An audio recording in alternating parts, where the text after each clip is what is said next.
တဲ့မှာရှိတဲ့ဝါသနာ၅မျိုး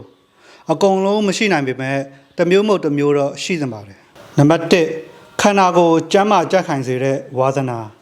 ဥပမာအလေးမတာပြေးတာဘောလုံးကစားတာအဲ့ဒီဝါသနာကိုဒီဇိုင်းမဲ့လှုပ်ဆောင်မယ်ဆိုလို့ရှိရင်တင်းရဲ့ကျမ်းမာရေးကိုတိုးတက်စေလာနိုင်ပါတယ်နံပါတ်2တီထွင်ဖန်တီးတဲ့ဝါသနာဥပမာဂီတာလိုတူရီယာတစ်မျိုးမျိုးတီးခတ်တာအစားအသောက်ချက်ပြုတ်တာပုံဆွဲတာဒီဇိုင်းဆွဲတာအဲ့ဒီဝါသနာကတင်းရဲ့အုံနောက်မှတ်ညံကိုဖွံ့ဖြိုးတိုးတက်စေပါတယ်နံပါတ်3စိတ်ငြိမ်းချမ်းစေတဲ့ဝါသနာဥပမာတောင်တက်တာတောလန်းလျှောက်တာတရားထိုင်တာတင်ကတဘာဝနဲ့ထိတွေ့မယ်ဆိုလို့ရှိရင်တင်းရဲ့စိတ်ငြိမ်းချမ်းမှုကိုအထောက်ပံ့ဖြစ်နိုင်ပါတယ်နံပါတ်4လူတွေနဲ့ထိတွေ့ဆက်ဆံရတဲ့ဝါသနာဥပမာခရီးသွားတာပရဟိတလုပ်တာအဲ့ဒီဝါသနာက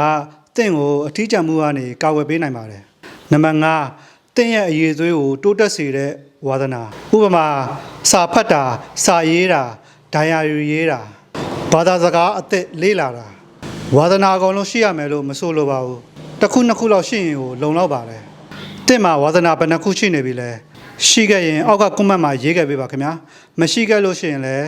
တစ်ခုခုကိုရွေးချယ်ပြီးတော့စမ်းလုပ်ကြည့်ပါခင်ဗျာ